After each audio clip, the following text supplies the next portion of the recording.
je viens faire une explication un petit peu plus approfondie de la correction de l'exercice 8 de la page 156. Donc nous avions à résoudre 4 inéquations. Donc la première était la suivante. 6x plus 5 plus grand ou égal à 4x moins 1. Ici, une inéquation, ça fonctionne à peu près comme une équation. Et donc, c'est-à-dire que ce qu'on va retirer ou ajouter dans un membre, je suis obligée de le faire de l'autre côté. Ensuite, on privilégie ici, dans ce membre de gauche, tout ce qui va concerner l'inconnu. Donc, on va garder tous les termes contenant l'inconnu. Donc, c'est-à-dire ici x. Et dans mon membre de droite, on va considérer qu'on va garder toutes mes constantes. Donc, ici, dans mon membre de gauche, nous avons le plus 5 que je voudrais faire disparaître. Donc pour cela, pour faire disparaître plus 5 dans mon membre de gauche, je viens retirer, retrancher 5 dans chaque membre. Ainsi, j'obtiens 6x plus grand ou égal à 4x moins 6. Dans le membre de droite, ce qui me gêne, c'est le 4x. Donc pour faire disparaître le plus 4x, je vais faire moins 4x dans chaque membre. Ainsi, j'obtiens, donc 6 moins 4, bien ça fait 2x, plus grand ou égal à moins 6. Ici, je vous conseille de refaire une étape supplémentaire, puisque dans les propriétés, il y a une propriété qui dit que quand on multiplie ou divise par un nombre négatif, je change le sens de l'inégalité. Donc pour cette partie-là, moi je vous conseille de réécrire les deux membres sans le signe du milieu. Et ici, je veux faire disparaître le fois 2, donc je vais diviser par 2. Donc ici, pas de problème, c'est un nombre qui est positif, donc mon signe ne change pas de sens. Donc j'obtiens finalement x qui va être plus grand ou égal à moins 3. Ça, c'est la réponse à ma question. Je vais aller un petit peu plus loin. Si je veux faire mon axe gradué, ma droite graduée, je vais présenter le 0 et je vais mettre mon moins 3. Les solutions donc, se situent dans tout ce qui est x plus grand ou égal à moins 3. Donc ça veut dire qu'ici, je vais trouver mes solutions. Et comme x peut être égal à moins 3, donc je le prends dans mes solutions. Donc voilà la réponse de mon inéquation sous forme de droite graduée. Corriger l'inéquation 6x plus 5 plus grand ou égal à 4x moins 1. Pour cela, c'est toujours le même principe. Je dois garder dans mon membre de gauche les termes contenant l'inconnu et dans mon membre de droite, je mets les termes contenant les constantes. Donc, je vais aller un petit peu plus vite, c'est-à-dire que je vais faire les deux en même temps. Je vais retirer les constantes de mon membre de gauche. Donc pour ça, pour retirer plus 5, je mets moins 5 de chaque côté. Et je vais retirer les membres contenant l'inconnu dans mon membre de droite. Donc je vais donc avoir moins 4x à rajouter de chaque côté. Ainsi, j'obtiens donc 6x moins 4x, 2x, plus grand ou égal à moins 1, moins 5, moins 6. Là, je recopie, comme je vous ai expliqué précédemment, les deux membres sans le signe.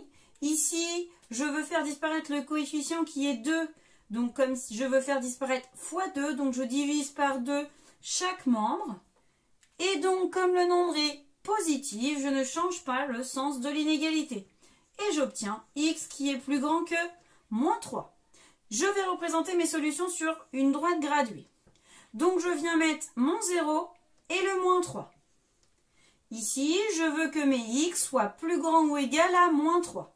Donc, je viens assurer toutes mes solutions qui sont supérieures, pour le moment, à moins 3.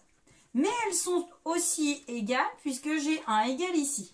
Donc, pour montrer qu'elles sont égales, je vais prendre le moins 3 que je vais mettre du côté de mes solutions. Donc, voici la représentation de mes solutions sur une droite graduée. Donc, on devait résoudre 5x plus 1 plus petit ou égal à 7x moins 9. Ici, à nouveau, je veux faire disparaître dans mon membre de gauche tout ce qui concerne les constantes et dans mon membre de droite tout ce qui concerne les inconnus. Donc, je peux aller un petit peu plus vite. Là, on est à la troisième, donc je vais aller un petit peu plus vite. Pour faire disparaître le plus 1, je fais moins 1 de chaque côté. Et pour faire disparaître le 7x, eh bien je vais faire moins 7x de chaque côté aussi. Ainsi, dans mon membre de gauche, j'ai enlevé les constantes. Et dans mon membre de droite, j'ai enlevé les inconnus. Ainsi, dans mon membre de gauche, j'ai fait disparaître tout ce qui était constante. Et dans mon membre de droite, j'ai fait disparaître tout ce qui était inconnu. Ainsi, 5x moins 7x, ça fait moins 2x, qui va être plus petit ou égal à moins 10. À nouveau, comme précédemment, je ne recopie que les membres sans le signe. Donc, pour faire disparaître mon moins 2, c'est-à-dire mon fois moins 2, je divise par moins 2. Comme à l'inéquation précédente, le moins 2 étant négatif, je viens changer mon ordre d'inéquation. Ainsi, j'obtiens un plus grand ou égal. Donc finalement, j'obtiens x qui est plus grand ou égal à 5. Donc, si je représente ces solutions sur une droite graduée, j'ai 0, j'ai 5, je veux que x soit plus grand que 5.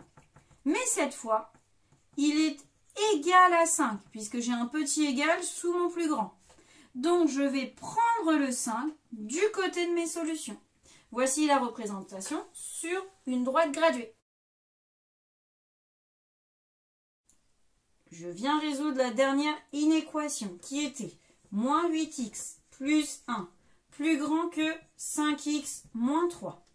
Comme précédemment, je veux aller un petit peu plus vite, donc je recopie chaque membre. Donc dans mon membre de gauche, je veux faire disparaître tout ce qui est en les constantes. Donc plus 1, je mets donc moins 1 de chaque côté. Je vais faire disparaître 5x, donc plus 5x. Je mets donc moins 5x de chaque côté. Il me reste donc moins 8x moins 5x moins 13x, qui va être plus grand que moins 3 moins 1, moins 4. Je viens recopier chaque membre de mon inéquation, sans recopier le signe. Ici, je veux diviser par moins 13. Moins 13 étant un nombre négatif, je dois changer le sens de mon inéquation. J'obtiens donc x qui est plus petit que 4 treizièmes. Si je représente mes solutions sur une demi-droite graduée, ou droite graduée. Ici, donc, j'ai 0, 4 treizièmes est positif. Je prends tous les nombres x qui sont plus petits que 4 treizièmes. Mais cette fois, 4 treizièmes, je ne le prends pas puisqu'il n'est pas égal. Pour montrer que je ne le prends pas, je ne le mets pas dans mes solutions. Donc je mets le crochet à l'opposé de mes solutions. Voilà la représentation de mes solutions sur une droite graduée.